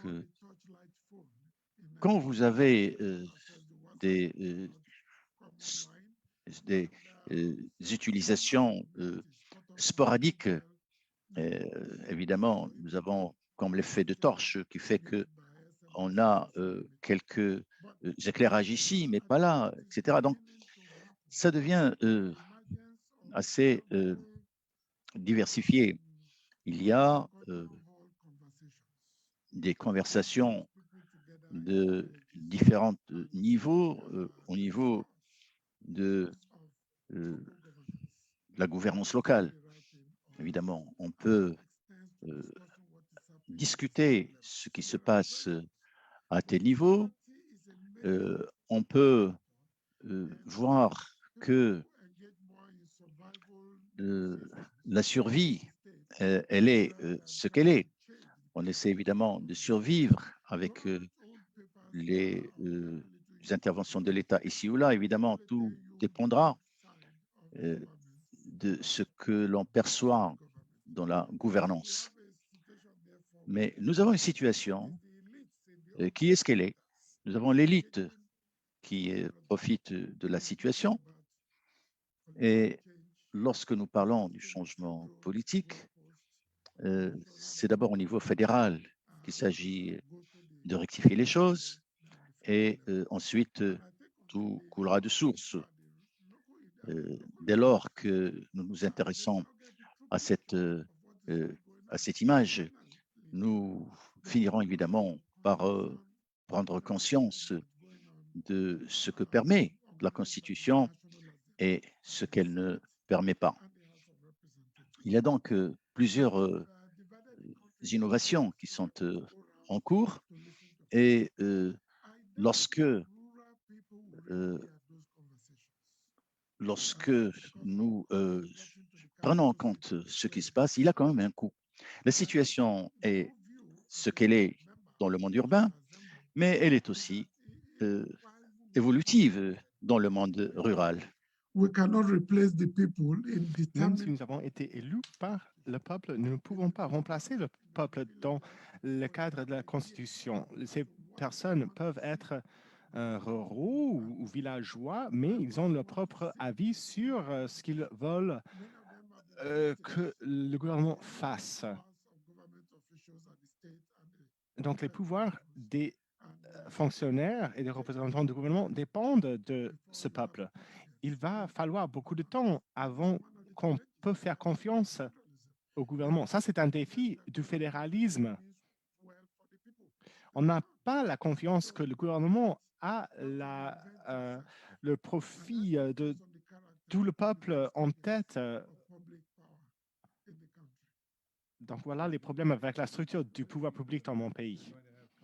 Oui, en entendant que vous allez avoir des discussions sur le fédéralisme partout dans votre pays, récemment, nous avons eu un psychodrame national où nous avons eu 4 ou 5 amendements proposés à la Constitution canadienne et il y avait une grande couverture médiatique. On a fait tomber des forêts d'arbres pour faire du papier pour tous les journaux qu'on a publiés. On a organisé les réunions locales. C'était un grand drame. Mais en fin de compte, on a fait une enquête et on a demandé aux gens, aux personnes, est-ce que vous vous souvenez des 5 points de cet accord? Et non. Et nous vivons dans un pays très littré où nous sommes censés pouvoir répondre à une telle question. Donc, je vous souhaite de la bonne chance dans vos discussions sur l'avenir du fédéralisme dans votre pays. Et voilà, les questions constitutionnelles deviennent des questions d'identité et ne pas des questions de détail. Donc, je vous avertis que c'est un phénomène possible. Shankar, j'ai une question pour vous. La chaîne télévisée nationale en Inde, est-ce que cette chaîne télévisée couvre des problématiques locales ou est-ce qu'on parle seulement des questions nationales? Parce que ce serait génial de rassembler des régions différentes de l'Inde. Mais est-ce que cette couverture nationale ne couvre que des histoires nationales? Ben, quand les fondateurs de notre pays se sont réunis pour fonder la radio et la télévision nationale, la radio et la télévision sont disponibles dans toutes les langues du pays. Et pas seulement des 16 langues officielles, mais aussi des langues historiques et des dialectes locaux. Et aussi, il y a des programmes spécifiques pour les personnes qui ont du mal à entendre, etc. Donc, il y a aussi les radios et les télévisions locales dans tous les États, dans l'État fédéré, et puis nous avons la télévision nationale. Et la télévision nationale prend des histoires de ces télévisions provinciales et les rediffuse au niveau national. Donc voilà, c'est une plateforme pour faciliter la connexion, mais voilà le problème. Le problème, c'est le contenu. C'est comme si on lisait une communiqué de presse du gouvernement.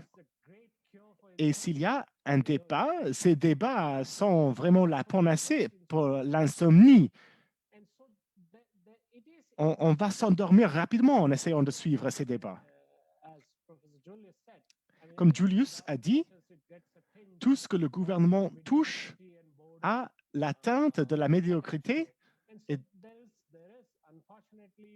donc, malheureusement, ce n'est pas comme le CBC ou le BBC qui font un travail professionnel, indépendant de l'État.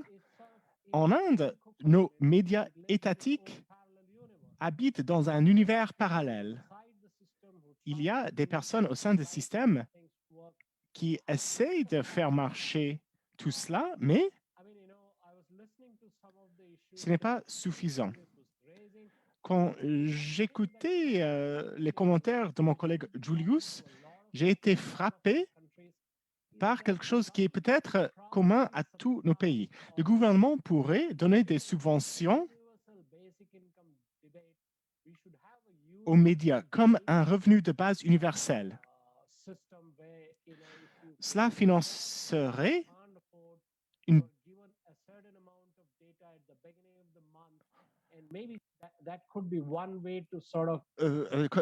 comme ça, on pourrait payer les factures de données pour les citoyens et cela aiderait la dissémination des informations par Internet.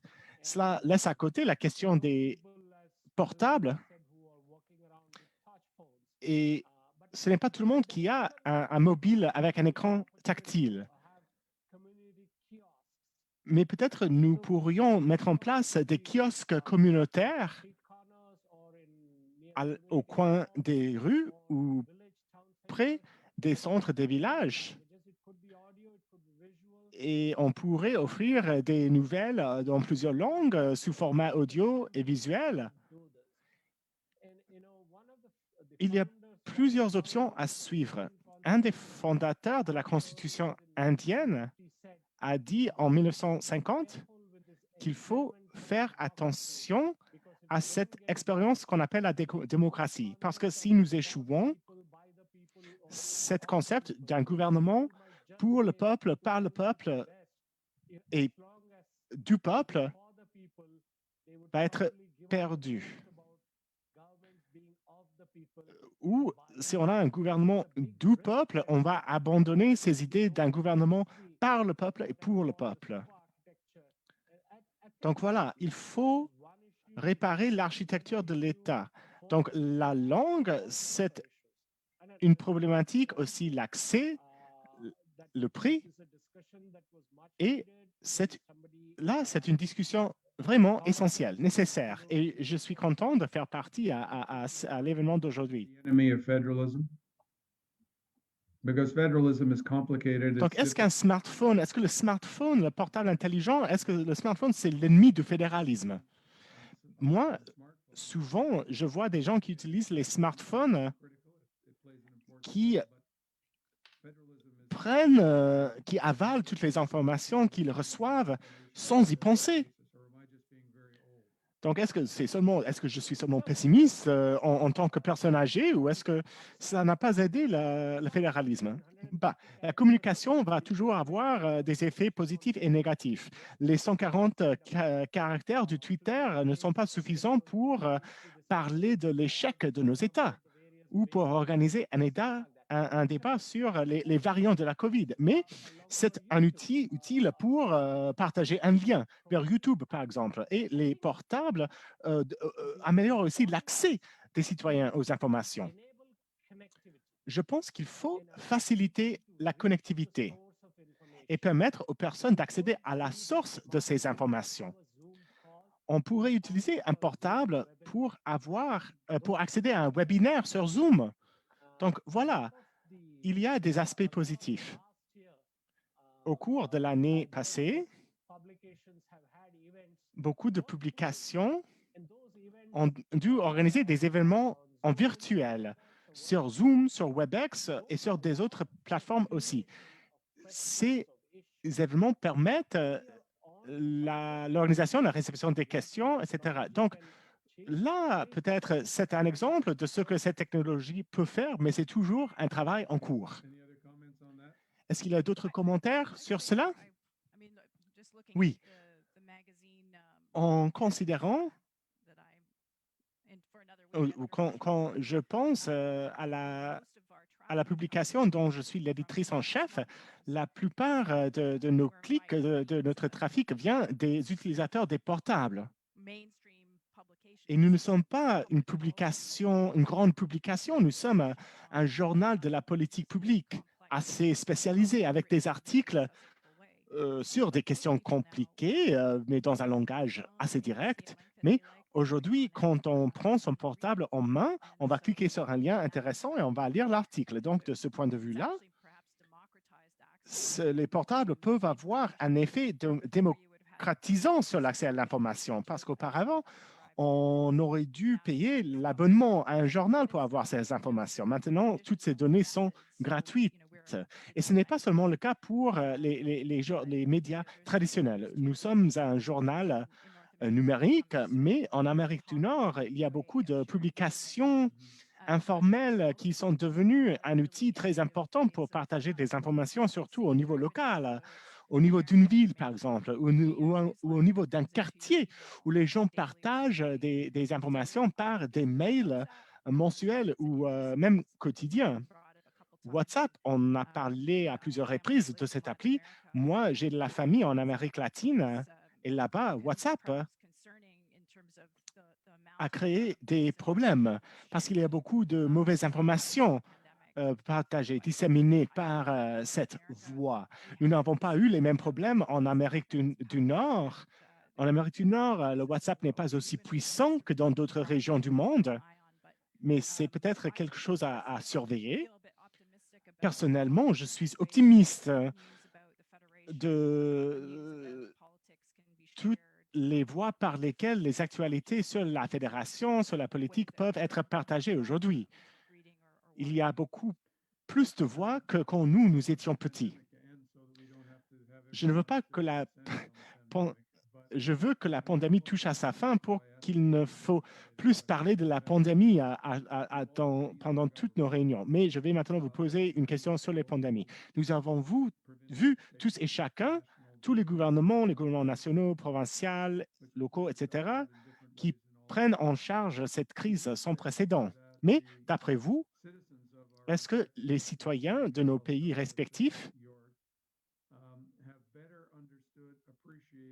ont apprécié les efforts déployés par le gouvernement, ont compris les structures du gouvernement, ont compris les capacités et les limitations du gouvernement? Autrement dit, quelles leçons est-ce que nos concitoyens ont tirées de nos systèmes fédéraux à partir de leur capacité et de leur incapacité de faire face et d'avoir de bonnes informations sur la crise la plus importante que nous avons vécue dans l'époque moderne? Georg, est-ce que vous voulez commencer? Georg, vous voulez commencer? Vous m'entendez? Oui, oui, je vous entends. Vous avez entendu ma question? Ah non, pardon, j'ai eu un problème de connexion. Pendant la pandémie, tous les niveaux de gouvernement se sont impliqués. Donc, est-ce que la pandémie a donné un point de vue plutôt positif aux citoyens sur le système fédéral? Ou est-ce que nos concitoyens diraient que, à cause de ce que nous avons entendu dans les médias, nous pensons qu'il y a de grands problèmes dans le système fédéral? J'ai dit dans ma deuxième intervention que le président de la Confédération suisse avait dit que la réponse à la COVID a été désordonnée. Et je vais vous donner un exemple très intéressant de ce phénomène. Ici, vous avez l'organigramme de la réponse suisse à une attaque terroriste, par exemple, où tous les éléments stratégiques, politiques, etc., à tous les niveaux. Donc, c'est un organigramme compliqué, mais cet organigramme a lancé un débat important. Nous nous sommes rendus compte que notre État date de 1848 et notre défi principal à cette époque-là, c'était une guerre entre les États. Et notre système est conçu parfaitement pour une guerre entre les États. Notre système politique guide l'armée, il y a le commandant en chef qui est élu. Donc, nous sommes très préparés pour une guerre entre les États. Mais une telle guerre ne va pas avoir lieu en Europe.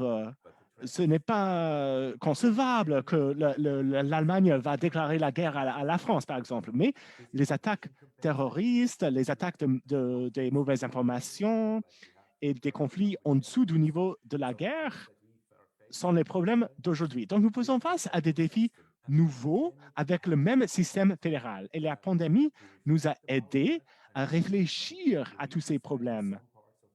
Et nous nous sommes rendus compte qu'il faut reconcevoir certains éléments de l'État. Il faut trouver des moyens pour répondre à des situations inattendues et de répondre au niveau central tout en impliquant les cantons et les autres instances démocratiques dans la réponse. Donc, le fédéralisme a protégé l'aspect démocratique de notre pays pendant la pandémie. Les mesures autoritaires étaient impossibles à cause de notre système d'équilibre. Mais la pandémie n'a pas remis en question la structure de la fédération? Non, non. Qu'est-ce que vous pensez, Jennifer? Je pense que je l'ai dit au début, mais la pandémie nous a donné des leçons dans qui est en charge de quoi au sein de notre fédération. La chose la plus intéressante, surtout quand on va parler des médias et le fédéralisme, est que la pandémie a déstabilisé les médias. Qu'est-ce que je veux dire par cela? Le gouvernement a un contrôle sur la communication aujourd'hui. Il donne des conférences de presse quotidiennes, très structurées, et les journalistes n'ont pas la capacité n'ont pas plus l'option, la capacité de croiser les personnages politiques à l'Assemblée nationale, par exemple. Donc, les journalistes jouent la défense aujourd'hui. Ils ne peuvent plus faire le même reportage qu'ils faisaient avant la pandémie. Donc, il y a des aspects positifs. Les citoyens comprennent mieux les divisions de la pouvoir, qui est en charge de quoi. Et de l'autre côté, des effets négatifs pour les médias qui n'ont plus le même accès aux personnages politiques qui ont accès direct à la population générale de façon quotidienne, mais qui ne sont plus obligés à répondre à toutes les questions des journalistes. Qu'est-ce que vous pensez, Julius? C'est quoi le cas au Nigeria? Au Nigeria, la pandémie a renforcé les pouvoirs du gouvernement fédéral. Ceux qui faisaient partie de ces conférences quotidiennes étaient des fonctionnaires sous la responsabilité du gouvernement fédéral. Mais les États fédérés ont aussi fait semblant comme si il n'y avait pas de pandémie et qu'il ne fallait pas se faire vacciner. D'autres États fédérés avaient dit que nous avons éliminé la COVID de notre État fédéré. Et cela a créé une confusion chez la population. Le gouvernement fédéral, c'était le gouvernement fédéral qui a dû fournir des ressources aux 36 États fédérés. C'était le gouvernement fédéral qui a construit les centres de dépistage, qui a fait des campagnes de sensibilisation, mais en fin de compte, c'était le gouvernement fédéral qui a bénéficié aussi de la pandémie en termes de ses pouvoirs. Le gouvernement fédéral a influencé toutes les actions, toutes les idées sont venues du centre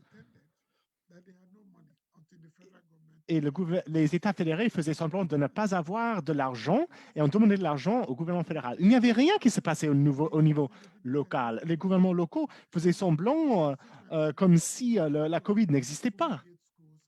Moi-même, j'ai dû organiser la fumigation des écoles et des marchés. Moi-même, j'ai dû fournir le gel hydroalcoolique. Et c'était la même partout.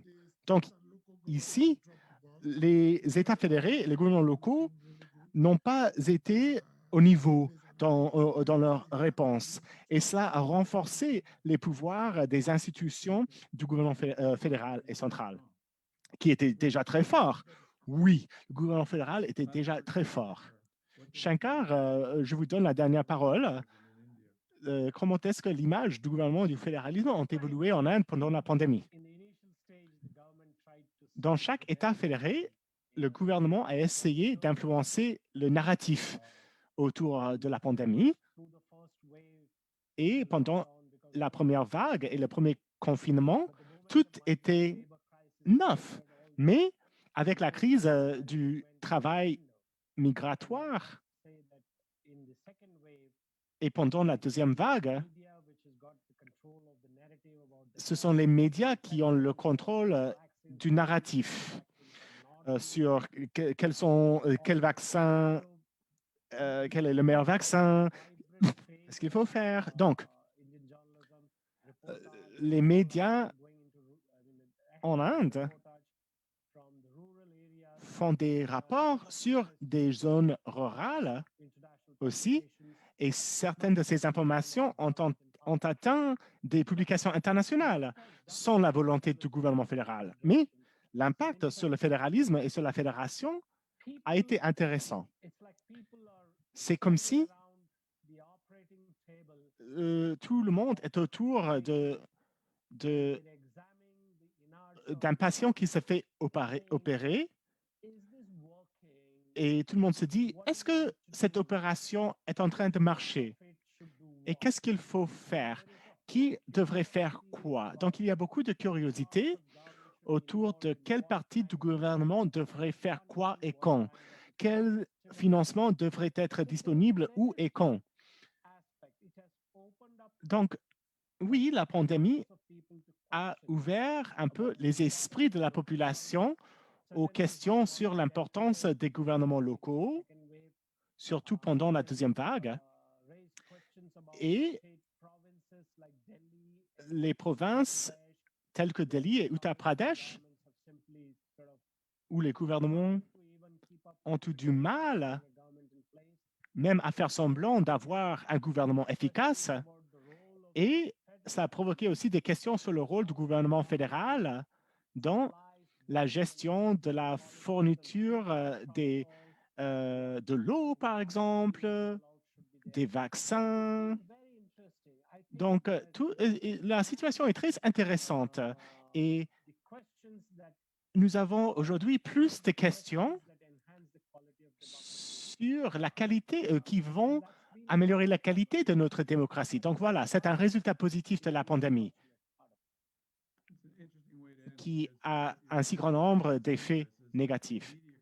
Donc, si je peux résumer, la couverture médiatique et toute l'attention faite à la prise en charge de la pandémie dans chacun de nos pays a mené aux questions chez la population sur l'efficacité de nos gouvernements.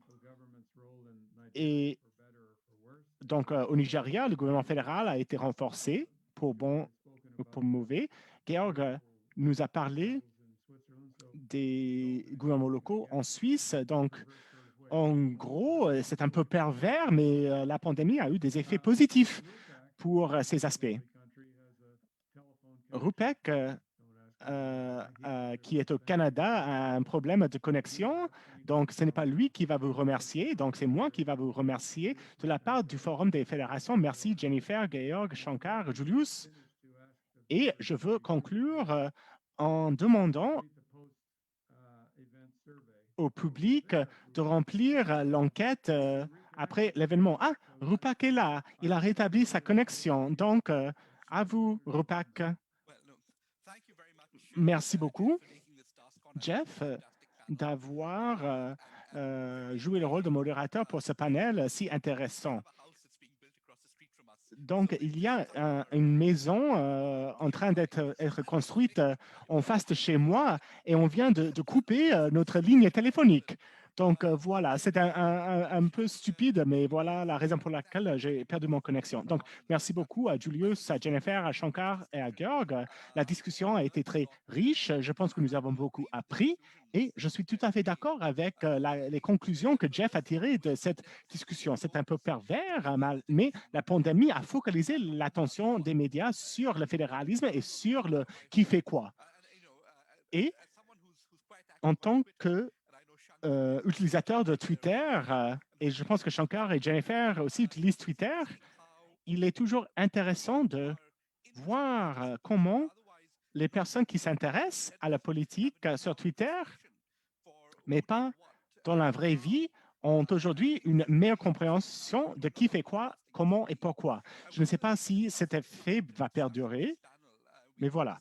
Un autre sujet que nous n'avons pas abordé, mais qui est intéressant, en tant que quelqu'un qui a travaillé dans beaucoup de fédérations et de démocraties émergentes, peut-être nous pouvons organiser un autre événement sur cette question, mais je pense que le rôle des médias est intéressant dans ces fédérations émergentes.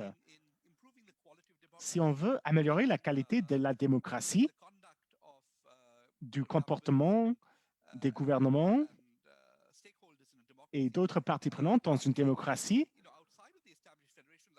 en dehors d'une fédération établie, nous pouvons offrir beaucoup de formations de la part des formations établies aux fédérations émergentes sur cette question de la sensibilisation du public sur qui fait quoi, pourquoi et comment. Nous avons travaillé depuis longtemps dans beaucoup de pays où les médias ne facilitent pas la compréhension des processus fédéraux. Et cela a miné, les efforts de résolution des conflits. Mais, encore une fois, merci beaucoup à tous nos intervenants. J'ai raté quelques moments au milieu, mais je pense que votre discussion a été très intéressante. C'est toujours formidable d'avoir des représentants du monde entier. Il y a Jennifer qui a un parcours dans les médias et qui travaille dans un think tank, Shankar de l'Inde, Julius, qui a travaillé dans le milieu académique, universitaire et aussi dans le gouvernement et qui est aujourd'hui législateur. Et bien sûr, Georg en Suisse, qui travaille pour un des journaux les plus renommés de l'Europe. Et étant donné la démocratie directe de la Suisse, il est aussi participant direct dans le processus politique suisse. Hein? Et bien sûr, merci Jeff. Avec votre expérience formidable, vous avez fait un très bon travail à naviguer des questions vraiment complexes. Donc, un grand merci à tout le monde pour votre participation et j'ai hâte de continuer à travailler avec vous toutes et tous à l'avenir. Merci, un grand merci, merci beaucoup. Merci, un grand merci, merci beaucoup. Un grand merci à vous toutes et tous pour un panel formidable. Je pense que le public a beaucoup apprécié la discussion.